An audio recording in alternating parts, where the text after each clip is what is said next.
the journal Nutrients in 2022, just last year, entitled an article, Red Blood Cell DHA, and I'll define that in just a minute, is inversely associated with risk of Alzheimer's disease and all-cause dementia.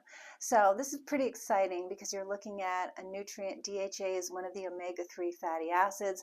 A lot of times you see them together. This is a supplement we carry. It's EPA and DHA combined. That is typically how you see it. But this specifically was looking at the amount of DHA in the red blood cells and how that was affecting Alzheimer's risk. So they looked at population that did not have dementia or Alzheimer's. They were 65 years and above. And a lot of times you'll hear about quintiles, which is if you take the reference range in a lab test and you divide it in 5 equal parts.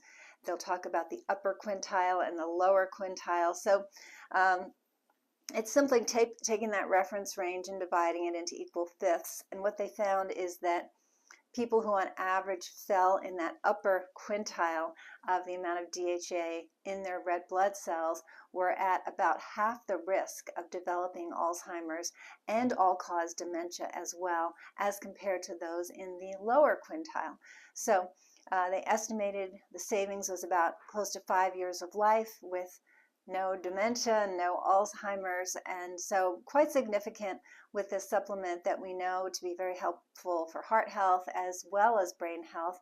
We know that babies in utero developing do better when their mom has enough DHA in her bloodstream. So this is a birth through elderly supplement or substance, I should say, that's very, very helpful. So where do you find DHA?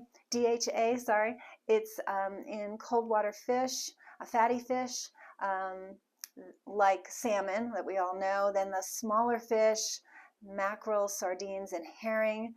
I wish I liked those. If you like them, tell me how to prepare them. And then also tuna, but I would really caution you away from tuna because tuna tends to be very high in mercury, and mercury is a neurotoxin, so it's the exact opposite thing we want for our brain and nervous system. And then also in the vegan vegetarian realm, there's seaweed, also flax seeds, chia seeds, walnuts, so they tend to be high as well. But there are some great tests where you can just see what your DHA levels are in your blood and get an idea of how much to take. So the recommended dose of DHA, again, they do tend to come together in a supplement, the EPA and the DHA, but the recommendation is 1.2 to 1.6 grams per day. So that's 1,000 milligrams, 1,200 milligrams if it's 1.2. So the supplement I just showed you, that would be 3 of those, would get you in that range. So definitely something you want to consider if you have the wherewithal to get a specific blood test.